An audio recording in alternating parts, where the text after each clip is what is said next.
آمین والصلاة والسلام علی سید الانبیاء والمرسلین اللہم صلی علی سیدنا و مولانا محمد وعلی آلہ واصحابہ وبارک وسلم علیہ۔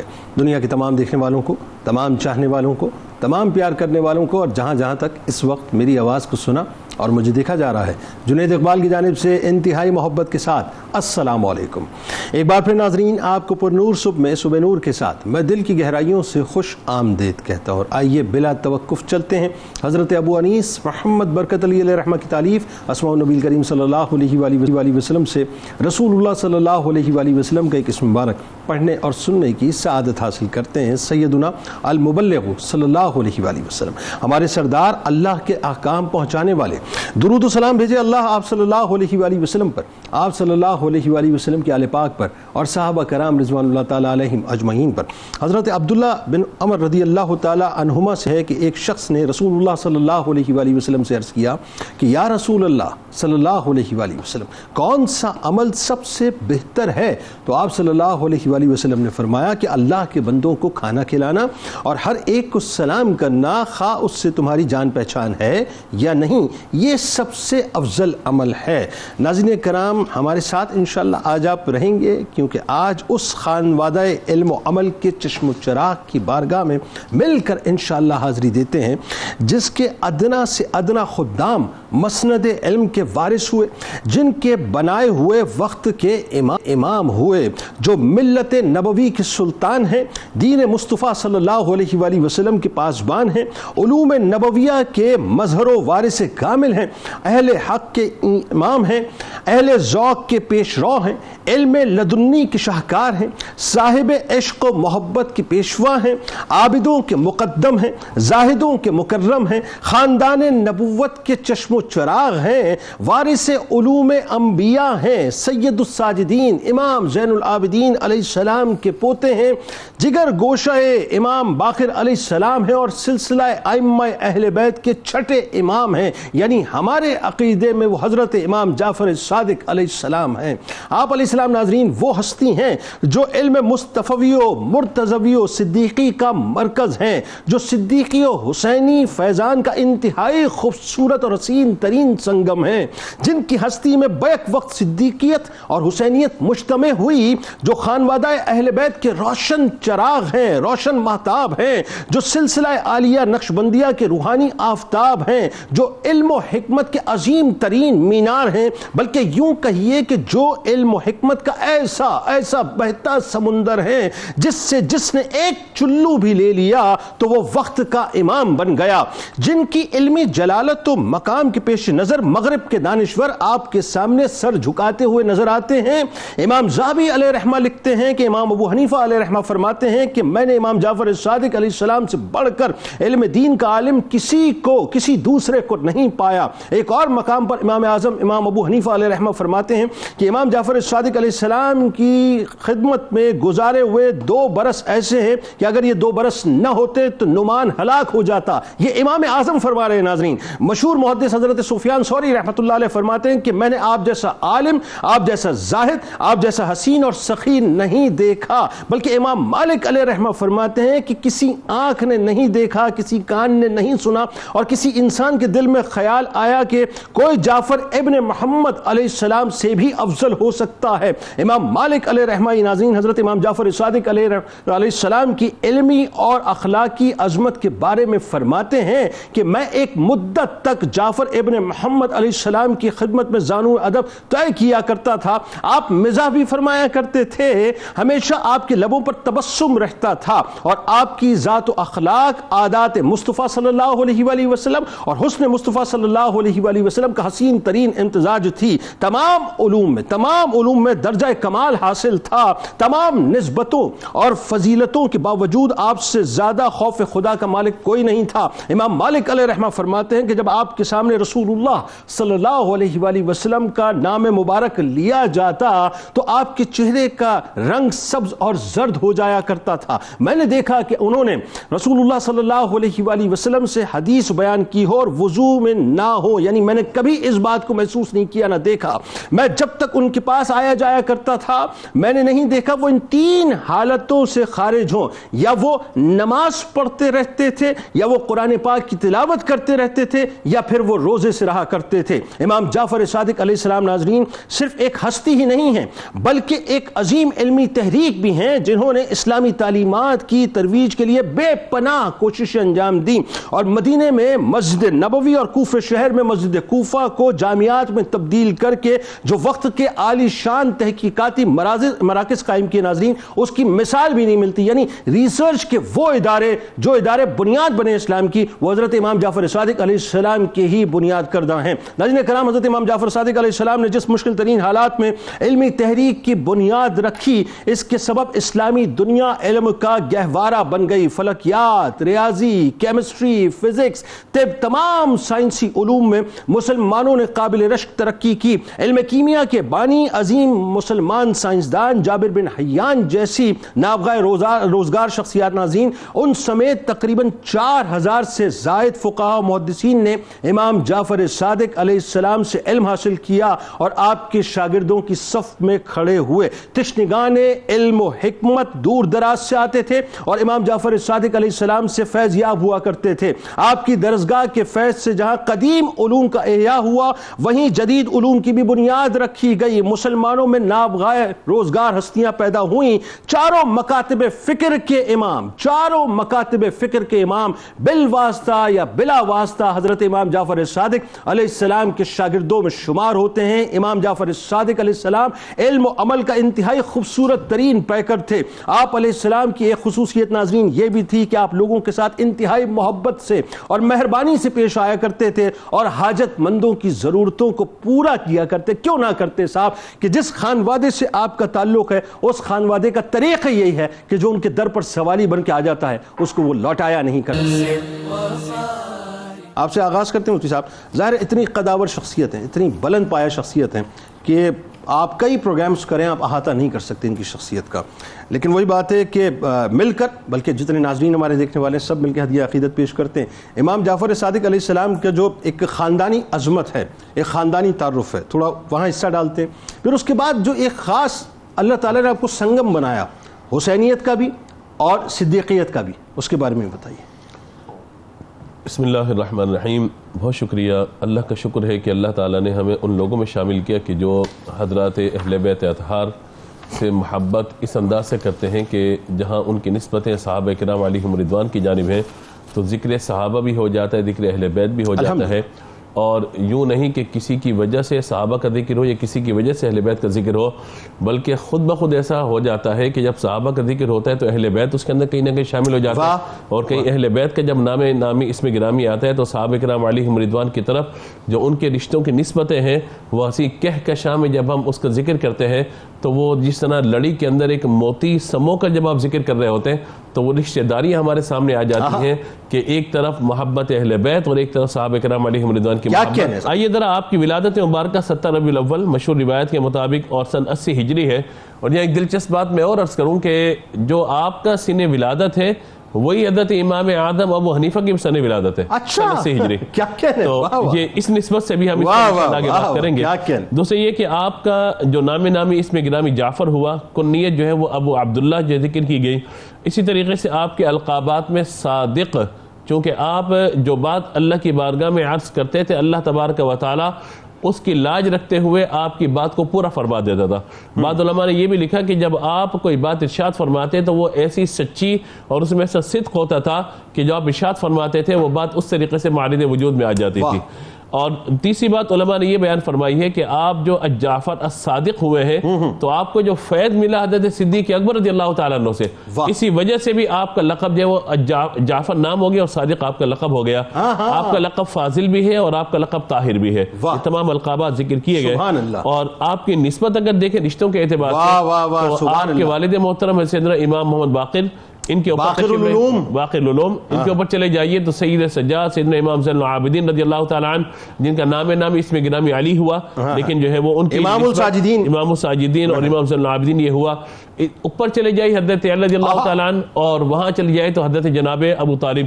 تو یہ آپ دیکھیے کہ پورا سلسلہ آپ دیکھیے اس طریقے سے محبتوں کا. اور اگر آپ کی اولاد کی طرف آئے تو امام موسیٰ کاظم کیا عالیشان شان ہے ان کی جناب, اور پھر ان کے صاحب امام علی رضا, اور پھر یہ سلسلہ آگے چلتا چلا جاتا ہے.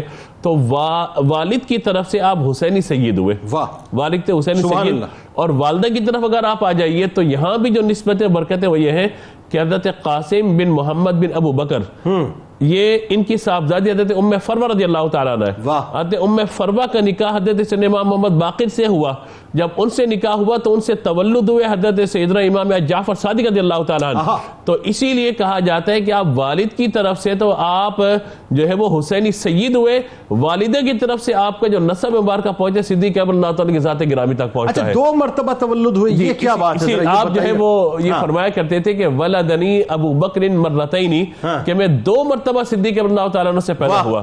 تو یہ نسبت اس جانب اشارہ کرتی ہے کہ حضرت عبد الرحمن بن ابی بکر ہے اور ان کی والدہ محترمہ ہیں. اسی طریقے سے حضرت ام فروہ امام جعفر صادق اللہ تعالیٰ کی والدہ محترمہ ہے. تو یوں 2 طرف کی نسبت, ان کے والد حضرت قاسم, ان کے والد حضرت محمد, ان کے والد حضرت صدیق اکبر رضی اللہ تعالیٰ عنہ. تو وہ نسبت وہاں پہنچ رہی ہے اور یہ نسبت یہاں سے پہنچتی چلی جا رہی ہے. تو یہ ہے. باقی بات یہ ہے کہ محمد مصطفیٰ کے باغ کے سب پھول ایسے ہیں جو بن پانی کے تر رہتے ہیں, مرجھائے نہیں کرتے. ہر طرف آپ توجہ کیجئے تو اہل بیت اطہار کی کہکشاں کا آپ کو فیض ہر طرف نظر آ رہا. میرے سرکار اس کہکشاں کے بغیر تو اندھیرا ہی اندھیرا اور کچھ ہے نہیں ڈاکٹر صاحب. اور جس کو روشنی چاہیے اس کو جانا اسی بارگاہ میں پڑے گا. اس در سے ہٹنے کے بعد انسان دربدر ہو جاتا ہے اور کچھ بھی نہیں ہے. اب ذرا یہ بتائیے, امام جعفر صادق علیہ السلام, میں اور آپ تو کیا ان کے علمی مقام کا تعین کریں گے؟ دنیا معترف ہے, مشرق بھی معترف ہے, مغرب بھی معترف ہے, مسلمان بھی معترف ہے, غیر مسلم بھی معترف ہے. آئیے ذرا حصہ ڈالتے ہیں اس حوالے سے کہ علمی مقام, علمی جلالت اللہ نے جو آپ کو عطا کی. بسم اللہ الرحمن الرحیم. یقیناً حضرت امام جعفر صادق رحمۃ اللہ تعالی علیہ السلام, اگر آپ ان کا جو قد ہے اسلامی تاریخ میں دیکھیں تو بہت بلند آپ کو یہ قد نظر آئے گا. اچھا, اب اس میں جو بنیادی باتیں ہیں چند وہ یہ ہیں کہ حضور پر نور حضرت محمد مصطفیٰ صلی اللہ تعالیٰ علیہ وسلم کے خاندان کے ساتھ آپ کا ایک تعلق ہے, لہٰذا علوم نقلیہ یعنی قرآن کریم, سنہ, حدیث, ان تمام کی نہ صرف آپ نے حفاظت فرمائی بلکہ دنیا کے طول و عرض میں پھیلانے کا بہت بڑی خدمت آپ نے انجام دی. یعنی یوں کہیے کہ آپ کسٹوڈین بنے بنیادی طور پہ. اور دوسری بات, نہ صرف یہ کہ علوم نقلیہ کی حفاظت کی بلکہ علوم عقلیہ یعنی وہ علوم جو کہ نقل کی بنیاد کے اوپر کنسٹرکٹ کیے گئے, ان کے فاؤنڈنگ فادرز میں آپ کا نام سر فہرست. سبحان اللہ. یہ ہے وہ اجمالی تعارف جو کہ حضرت امام جعفر صادق علیہ السلام کے بارے میں ہم کہہ سکتے ہیں. اور آپ یہ دیکھیے کہ علمی مقام اور مرتبہ کیوں نہ ہوتا کہ آپ نے زانو تلمس طے کیے اپنے والد گرامی امام باقر علیہ السلام کے, جو کہ بقر العلم یعنی علم کی تقسیم فرمانے والے تھے. اس کے علاوہ عروہ بن زبیر, حضرت عطا, حضرت نافع ہیں. اور آپ کے یعنی تذکرہ نکالنے لکھا کہ آپ تابعی ہیں کیونکہ آپ نے زیارت کی حضرت انس بن مالک رضی اللہ تعالیٰ عنہ اور حضرت سہیل بن سعد رضی اللہ تعالیٰ عنہ. اچھا, قطع کلام کی معذرت, 12 برس میرا خیال ہے ابتدا میں تو پہلے اپنے دادا کے حضور آپ نے گزارے, حضرت امام ساجدین کے بارگاہ میں گزارے. اصل تربیت تو وہاں سے شروع, اس کے بعد امام باقر اور پھر آگے. اچھا, پھر آپ یہ دیکھیے کہ حضور اکرم صلی اللہ تعالیٰ علیہ وسلم کی جو مشہور زمانہ حدیث ہے, حدیث جبریل, آپ اس پر غور کریے تو 4 علوم وہاں سے پھوٹتے ہیں. ان میں سے 3 علوم عقلی ہیں اور ان میں سے آپ دیکھیے کہ علم الکلام ہے, علم فقہ اور اصول فقہ ہے, اور اس کے ساتھ ساتھ علم احسان یعنی تصوف ہے.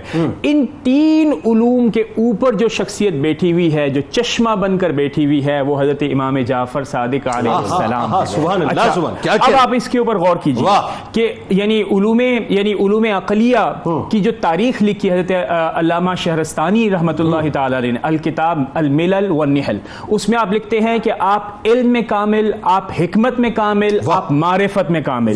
ابن حجر اسقلانی رحمۃ اللہ علیہ تعالی فرماتے ہیں کہ آپ کا جو سٹیٹس ہے علم کے اندر وہ انکویسچنیبل ہے, کہ کوئی یہ سوال اٹھائے کہ آپ کا مقام کیا ہے, وہ سوال اس لیے نہیں اٹھا سکتا کہ آپ کا کردار, آپ کا قد اتنا بڑا ہے کہ سوال اٹھانے کی کی جگہ ہی نہیں بلکہ آپ یہ سوال کرتے تھے کہ کچھ سوال ہے تو مجھ سے جی بالکل، مولا کائنات کے بعد یہ درجہ اللہ نے آپ کو عطا کیا. عمرو ابن ابی مقدام کے حوالے سے یہ ہے کہ آپ کا قد اتنا بلند تھا کہ آپ پوچھا کرتے کہ سلونی کہ کوئی سوال ہے تو مجھ سے پوچھو. تو یہ کیا بات. اچھا اس کے بعد پھر جو بہترین انداز میں جو ذکر مجھے جسے آپ یہ کہہ سکتے ہیں کہ ایک مستند انداز میں، ایک جامع انداز میں، وہ میر علی ہندی رحمۃ اللہ تعالی جو کہ بہت قداور علماء میں شخصیت رکھتے ہیں. آپ فرماتے ہیں کہ حضرت حسن بصری مکتبہ بصریہ کے بانی اور علم تصوف اور علم کلام کے بانی آپ کے شاگرد. واصل ابن عطا معتزلہ تھا، یعنی اس کے فکر سے بہت بڑا اختلاف ہو سکتا ہے لیکن وہ بھی آپ کے سامنے زانوئے تلمس طے کرتا.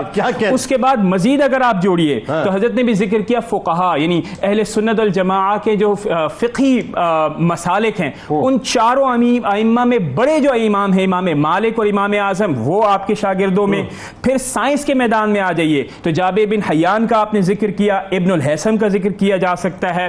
یہ وہ تمام مشرق کے اندر جسے ہم مشرق کہتے ہیں، امام شافعی علیہ الرحمہ، امام احمد وہ ان کے شاگرد ہیں، وہ شاگرد ہیں، وہاں ان کو فیضان پہنچا اس طرح سے. اچھا اب آپ آئیے ویسٹرن ورلڈ کے اندر. ویسٹرن ورلڈ کے اندر ایک بڑی مشہور کتاب ہوئی جو کہ 1975 میں چھپی، دا سپر مین آف اسلام. اب یہ جو سپر مین آف اسلام ہے اس کے اندر بھی امام جعفر صادق امام جعفر علیہ السلام، ان کا اگر آپ ذکر دیکھیں تو ان کو آپ نے سپر مین کہا ہے. 25 محققین نے یورپ کی تحقیق کرنے کے بعد مقالہ لکھا ہے، اور جن میں ابھی بھی مشہور شخصیت جن کا نام ہے سید حسین نصر جو کہ اس وقت جارج واشنگٹن یونیورسٹی میں موجود ہیں، وہ ایک بڑے پروفیسر. اس کے علاوہ آپ دیکھیے کہ لالانی اسلامک جیورسپروڈنس کے اوپر لکھتے ہیں کہ آپ کی قداور شخصیت ہیں.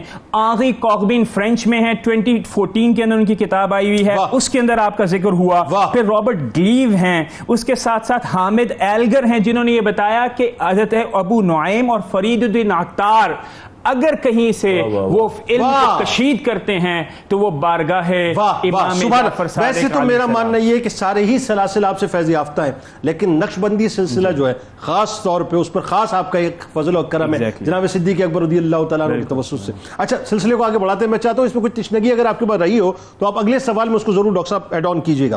مفتی صاحب، امام جعفر صادق علیہ السلام کا ایک تو علمی اسٹیچر آ گیا، ایک مقام آ گیا، مرتبہ آ گیا، اور ظاہر اس کو ہم بیان کر ہی نہیں سکتے، بات وہی ہے. لیکن علمی کارنامے جو ایک ہمیں نظر آ رہے ہیں، ویسے بظاہر جو نظر آ رہے ہیں، میں چاہتا ہوں اس پہ تھوڑا سا گفتگو. جو علمی خدمات جن مطلب جدید درسگاہوں کی یا قدیم درسگاہوں کی آپ نے بنیاد مدینہ پاک میں اور کوفے میں رکھی، وہ اٹ سیلف ایک بہت بڑا سرمایہ مسلم ورلڈ کا بنا. بتائیے ذرا. بسم اللہ الرحمن الرحیم. امام جعفر صادق رضی اللہ تعالیٰ عنہ کی جو حیات طیبہ ہے اس کے 3 دور ہیں. پہلا دور جو ہے وہ 83 ہجری سے 114 ہجری تک ہے، جس کا ذکر جو ہے وہ حضرت نے بیان فرمایا کہ پہلے آپ اپنے دادا جان حضرت امام زین العابدین رحمۃ اللہ تعالیٰ علیہ رضی اللہ تعالیٰ عنہ کی بارگاہ میں حاضر ہے، وہاں سے علم حاصل کیا. پھر اپنے والد محترم حضرت امام باقر رضی اللہ تعالیٰ عنہ سے آپ نے فیض حاصل کیا. تو یہ آپ کا پہلا دور ہے کہ جس میں آپ نے علم کو حاصل کیا. پھر 114 ہجری سے 140 ہجری تک آپ کو یہ موقع میسر آیا کہ آپ نے جو علوم حاصل کیے ہیں ان کو پھیلایا جائے، اس کی ترویج و اشاعت کی جائے. تو اس موقع سے بھرپور فائدہ اٹھاتے ہوئے آپ نے اپنے دور کو سامنے رکھتے ہوئے علم کی ترویج و اشاعت کی. آپ کے دور میں اگر ہم حکومت کو دیکھیں تو اس حکومت کی طرف سے کچھ ایسے فتنے برپا تھے کہ جس میں لوگوں کے عقائد کے اندر بگاڑ آ رہا تھا. فلسفے کی بنیاد پر عقیدہ اسلام کے اوپر اعتراض کیا جا رہا تھا. دہریت کا اس وقت جو ہے وہ دورہ تھا. تو ان تمام کا رد کرنے کے لیے ایک بڑی انقلابی تحریک کی ضرورت تھی. اور تحریک کبھی بھی اگر برپا کرنی ہو تو اس کے لیے ایک مرکز کی ضرورت ہوتی ہے، اور وہ مرکز ایسا ہونا چاہیے کہ جس مرکز میں بیٹھ کر جب علم سکھایا جائے تو اس مرکز کے ذریعے تمام دنیا تک وہ آپ کی بات پہنچ سکے. موجودہ دور کے اعتبار سے تو یہ بہت آسان ہے کہ میڈیا پر بیٹھ گئے، سوشل میڈیا پر بیٹھ گئے، لیکن اگر اس دور کو دیکھیں کہ جہاں پہ ہمارا سورس جو ہے وہ بہت آسان نہیں تھا، ہماری جو میڈیم ہے وہ اتنے بہت زیادہ ہمارے پاس نہیں. یعنی ہشام کا دور ابتدائی دور ہے اور جو کلائمیکس ہے وہ آپ کا جعفر منصور کا دور ہے، اور انتہائی مطلب پیچیدہ ترین دور ہے. اب اس دور کے اندر آپ کو علم کو عام کرنا تھا، اور پھر جب ظاہر سی بات ہے کہ جو فتنہ ہے وہ حکومت کی طرف سے برپا ہے اور اس کے خلاف کھڑا ہونا ہے، تو اس کے لیے جرت بھی ضروری ہے، اس کے لیے بہادری بھی ضروری ہے، اور پھر علمی مقام کی بھی ایسی ہی ضرورت ہے کہ جہاں جب اعتراض سامنے آئے تو اس کا جواب ڈٹ کر دیا جائے. جیسے کہ حضرت نے اشارتاً فرمایا کہ فلسفے کی بنیاد بھی جو ہے وہ حضرت کی امام جعفر صادق رضی اللہ تعالیٰ عنہ کی طرف سے رکھی گئی. آپ کے بارے میں مورخین نے لکھا ہے کہ آپ نے مدینہ یونیورسٹی ایک قائم کی. اس کو ہم مدینہ یونیورسٹی اس لیے کہیں گے کہ مسجد نبوی میں پہلی جو درسگاہ تھی جس میں باقاعدہ ایک تو نبی کریم علیہ الصلوۃ والسلام کی طرف سے تعلیم ہوئی, پھر اس کے بعد اگر ہم دیکھیں کہ بڑے پیمانے پر علم دین کی خدمت اگر کی گئی ہے تو وہ امام جعفر صادق رضی اللہ تعالیٰ عنہ کی, اور اسی مسجد نبوی کو آپ نے اپنا مرکز بنایا.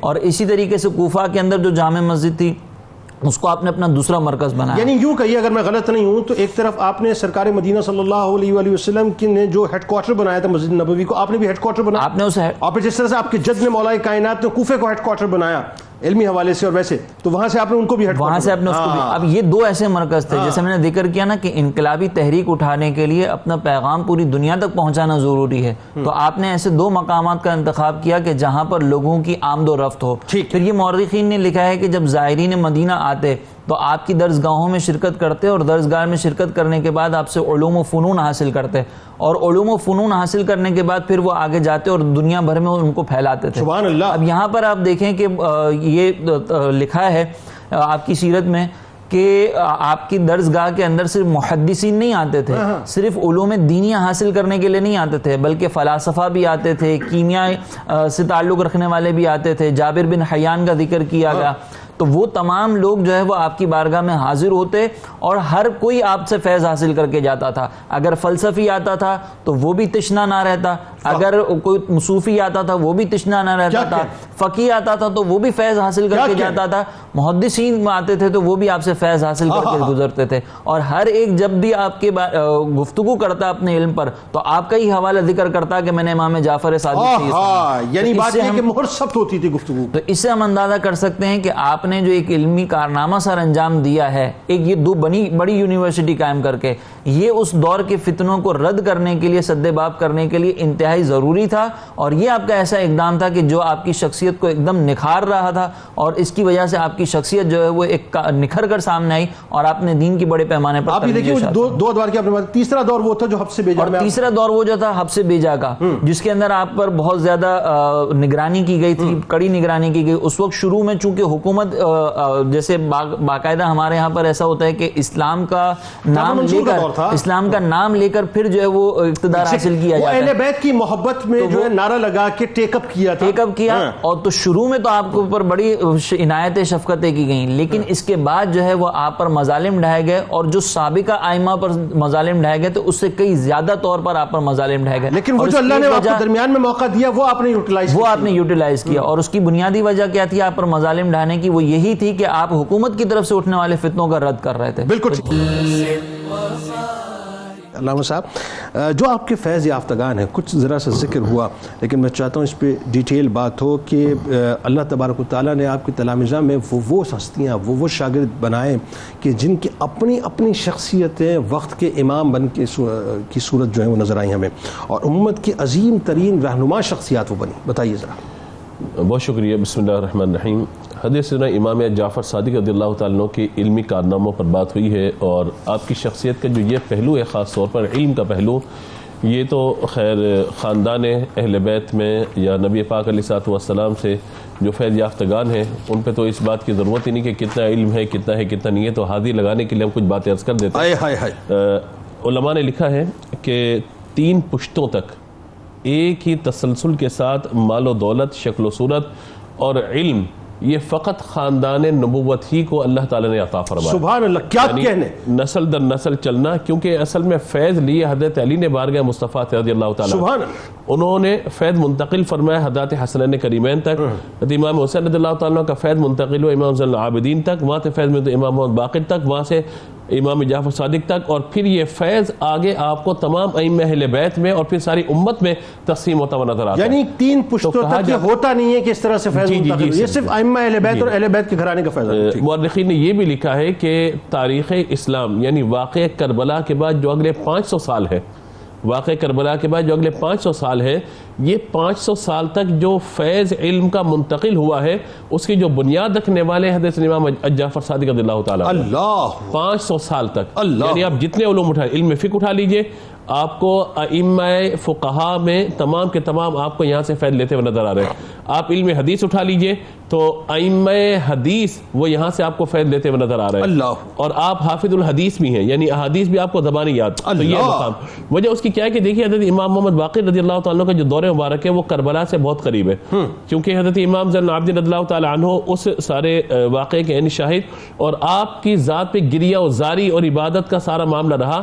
تو علم کی جو خدمت جو باقی ائمہ کے حصے میں خاص طور پر آپ کی خدمت میں آپ کے حصے میں سعادت آئی، وہ سعادت امام زین العابدین رضی اللہ تعالیٰ عنہ تک نہ پہنچی. وجہ اس کی یہ ہے کہ علم تو آپ نے پہنچایا آگے، لیکن لوگوں تک وہ آپ نہیں فیض پہنچا سکے کیونکہ آپ اپنی گریہ وزاری و عبادت اور عیادت میں مشغول رہے. یعنی جن تکالیف سے امام زین العابدین علیہ السلام گزرے وہ ظاہر ہے وہ بڑی شدید تھی. اس وجہ سے آپ ہر وقت گریہ وزاری میں، کوئی بات کرتا تھا آپ کربلا کا ذکر چھیڑ دیتے تھے، کوئی بات کرتا تھا آپ انہی کا ذکر چھیڑ دیتے تھے، ہمارے ساتھ یہ ہوا یہ ہوا یہ ہوا. لیکن سیدنا امام جعفر صادق اللہ تعالیٰ کو چونکہ فیض اپنے والد بزرگوار کا بھی ملا اور دادا جان کا فیض بھی ملا، تو جو فیض بارگاہ مولا مرتضیٰ رضی اللہ تعالیٰ عنہ سے منتقل ہوا تھا وہ فیض یہاں تک پہنچا.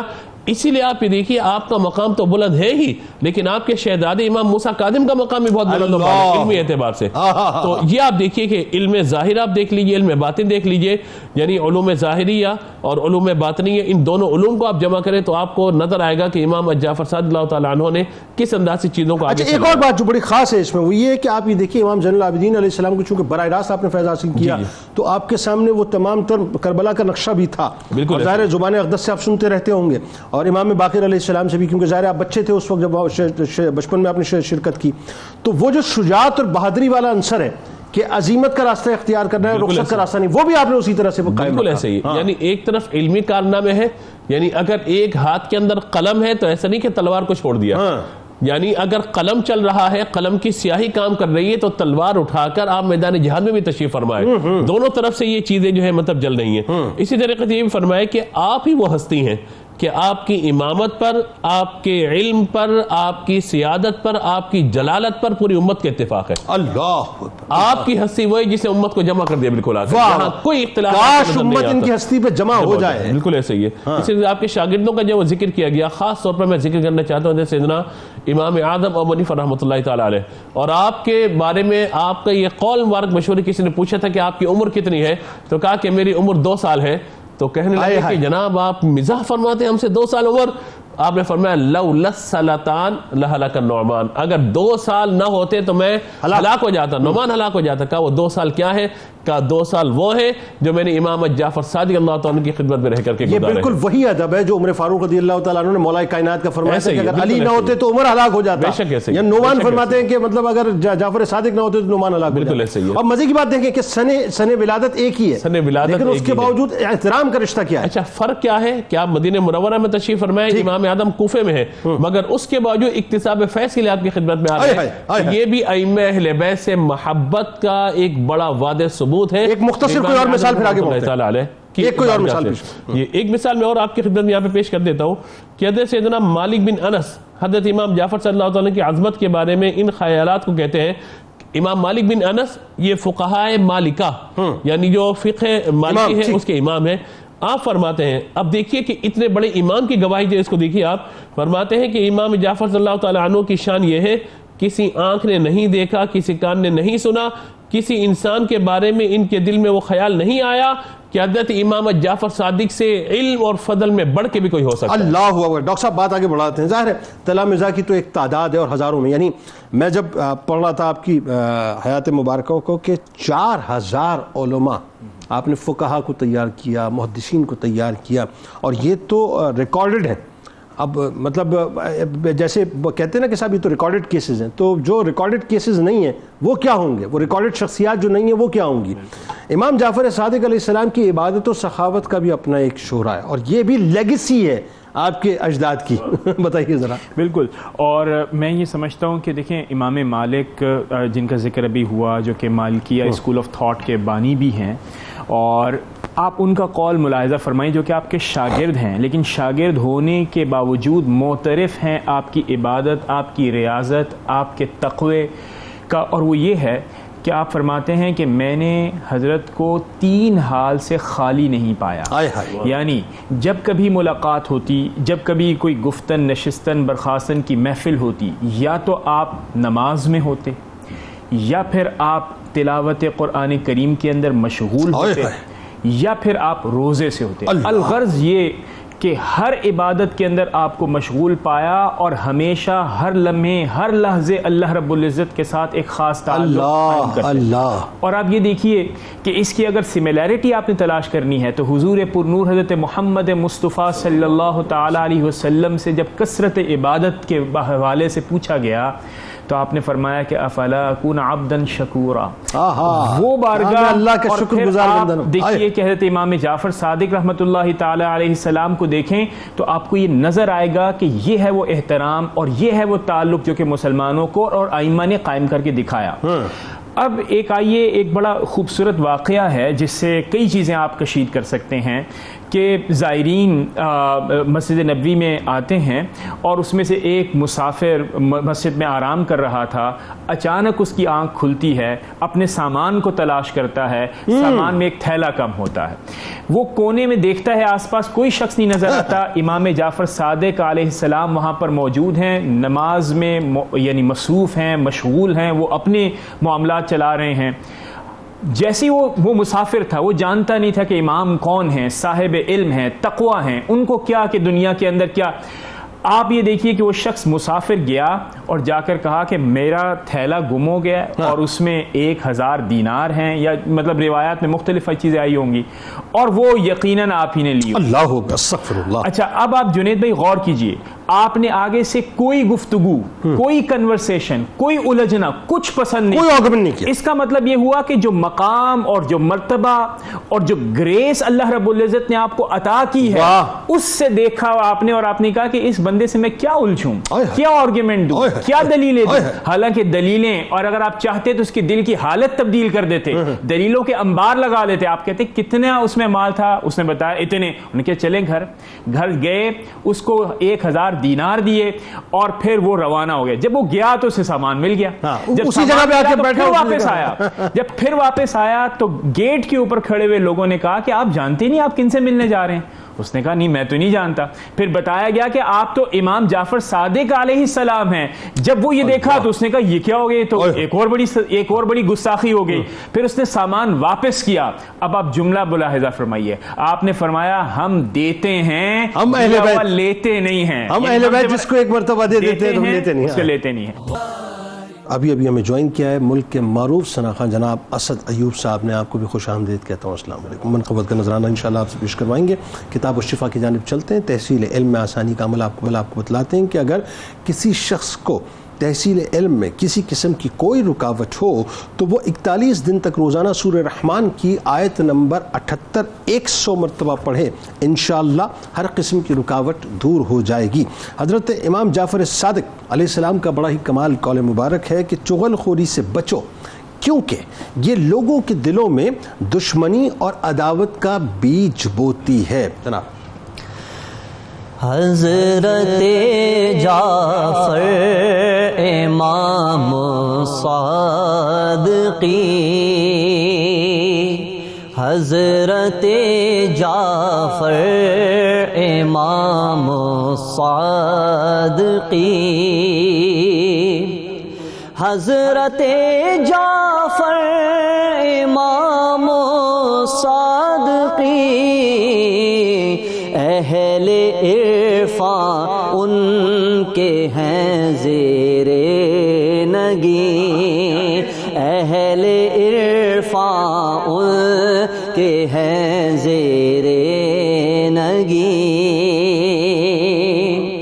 وہ امام ابن امام ابن امام، وہ امام ابن امام ابن امام، مسند رشد و ہدایت کے امیر، مسند رشد و ہدایت کے امیر. خوش خیال و خوش ادا و خوش نظر، خوش خیال و خوش ادا و خوش صادق امامت کا نگی، جعفر صادق امامت کا نگی،